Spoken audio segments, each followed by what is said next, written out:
What's going on, everybody? Today I wanted to talk about something that might be a little interesting to people who have been following the channel for quite some time. I kind of have a reputation for being a Street Fighter V defender. I know I get a lot of heat, a lot of flack for it on YouTube from time to time, but today I wanted to talk a little bit about how I think Street Fighter V could be more fun. Now, don't get it twisted. I love the game. I love Street Fighter V in its current state. It definitely had a lot more issues that I had taken with it in the past when it was first released, of course. And, that said, I'm also a fan of Street Fighter 4. I'm a big fan of the Street Fighter franchise as a whole. I love a lot of different fighting games, but I think Street Fighter 5 is a great game. So if you think this is going to be like the video to confirm your bias, like, haha, I knew it, Street Fighter 5 is the worst game ever. It's not that video. I'm sorry. You might just want to keep it moving. But I do have some criticisms of the game and some ideas on how the game could be a bit more fun. And I have kind of like a concrete example I want to share and discuss that with you guys. But before I get into what that criticism is, I think what I should do is break down why I've been having so much fun with Oro in Street Fighter V. If you know me at all as a competitive player, I'm a Balrog main. That's where I've had all my tournament success, mostly with Balrog, a little bit of side characters here and there, but primarily with Balrog in Street Fighter V. But as of late, I've pretty much only been playing Oro. I've been having a blast with him, and he's kind of, an oddball character. He's a little weird. But that said, he does have a lot of interesting components, and he has maybe the magic formula which keeps me coming back to playing this character. So let me go ahead and break down a little bit about what Oro's all about. He's kind of an oddball character, like I mentioned. He has a lot of different options. He has decent fireballs. They're charge moves. The heavy one goes up. He has a charge DP flash punch, flash kick type of move here. He has V skill 1 here, which allows different angles to set up this orb which approaches, and he can throw fireballs behind it. So his zoning is good if it gets going, but it's not like out of the box going to work right away. He has decent pokes. Crouching medium punch is great. Standing heavy kick is an okay crush counter.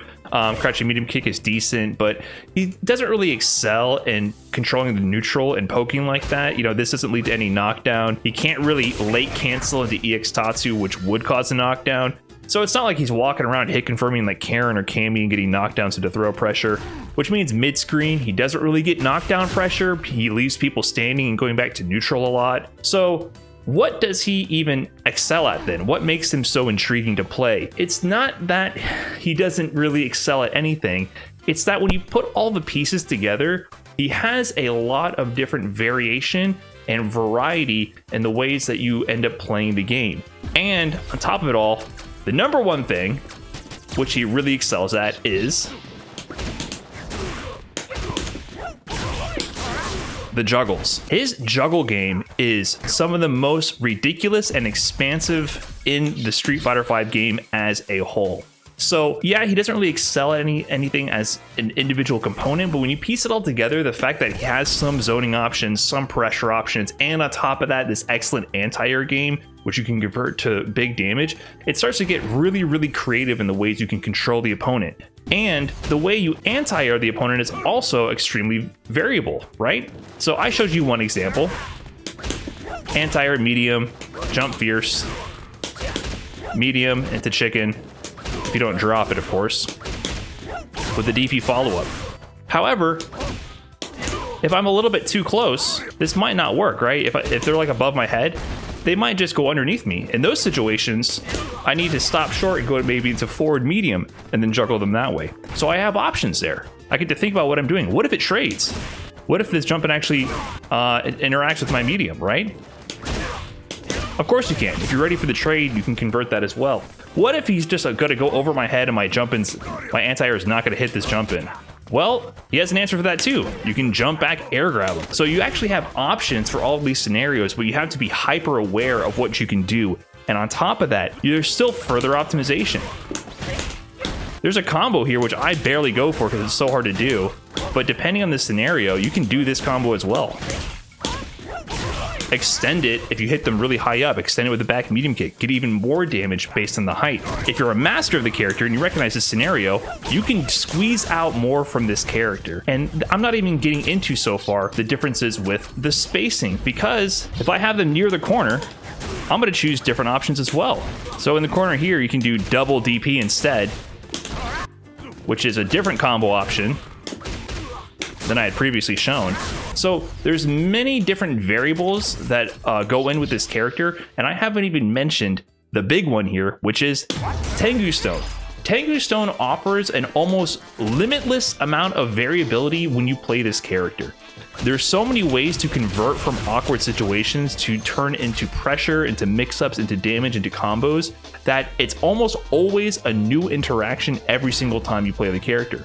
Not even to mention the fact that literally baked into the system, you have different items which spawn, which can potentially impact your combo routes, right? Especially the dinosaur item like you see there, that gives you more V meter as you do your combo if it connects with the opponent. Meaning if you get a bunch of dinosaurs, you can potentially extend your combo further if you're able to recognize the situation and see the dinosaur. And on top of that, you could be, you know, like a lower level Oro main and just mash forward medium punch like this and get a combo. There's options for people who aren't masters of Tengu Stone. But if you do master Tengu Stone, you can potentially set up situations where you get huge reward and massive amounts of damage because you're able to master this mechanic and differentiate yourself from other people who are playing the same character. It rewards you for practicing and mastering the mechanics.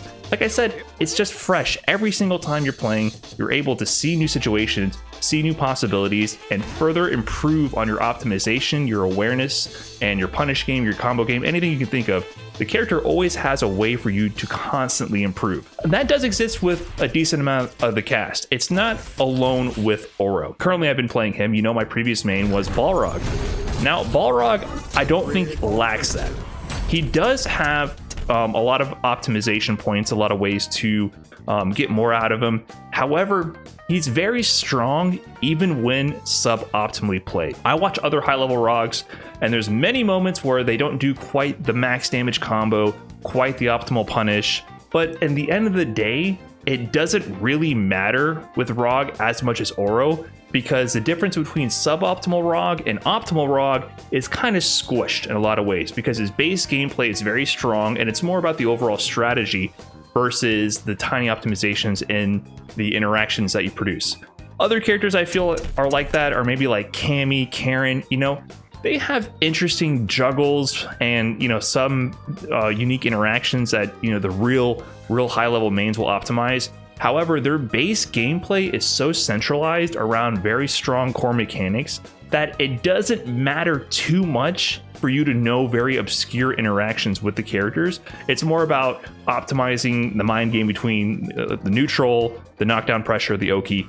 That's more what you're looking out for with these characters. But that said, I think there's other characters who kind of have this property, like Oro. Like I like to play G a lot. G I thought was really intriguing because he has tons of optimization, lots of combo routes, lots of avenues for self-expression and choosing what you're going to do and recognizing different combo routes based on the spacing, based on the resources available, based on the level that you're currently in with his presidentiality system.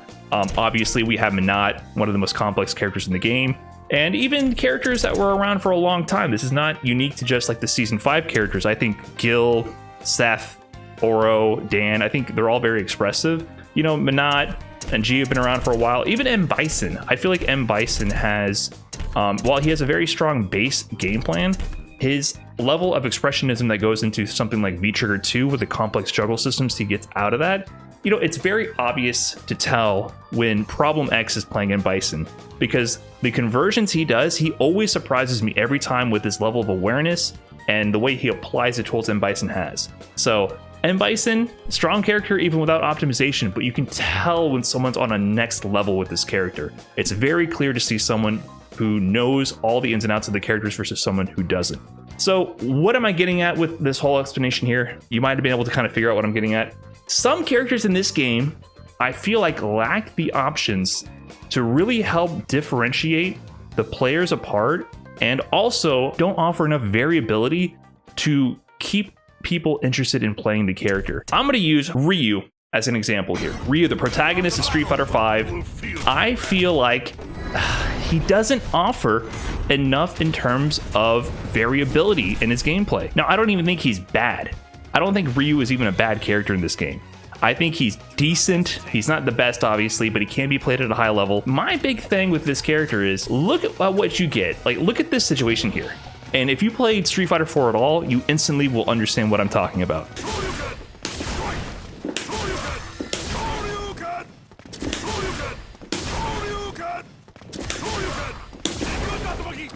You can't even juggle after light DP.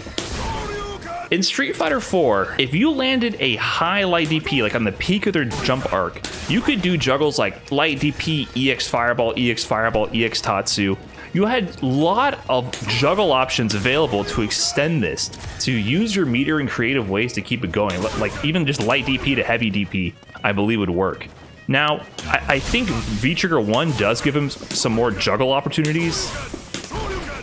Does this? I don't even know if this applies, actually. I don't think this is it.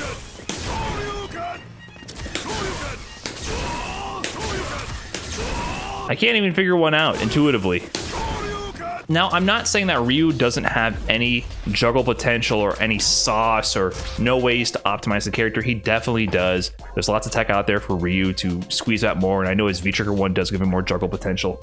But I just feel like there's not enough nuance or variability with this character to make him interesting. It feels very much like the character is designed to play one sort of way, where you bulldog with his pressure, his plus normals, you play a solid fireball game, and at high level you do low forward hit confirms into Tatsu, and you use that as your central game plan. But there's not enough to like mix it up. Whereas when I play Oro, I'm constantly viewing new ways to approach the game, new ways to maximize damage, to maximize pressure conversions. Every single time I hop on to play, months later, the gears are still turning in my head, and I'm still able to think of new ways to play, new ways to approach the character, which makes it constantly fresh for me. I'm always inspired to continue to improve with this character. But other characters in this game, it's not all of them. I just feel like a few of them just don't have that flexibility and feel almost limited in the options that they have, to the point where it almost prevents them from having that self-expression. Like, I don't understand why Ryu can't get a juggle here.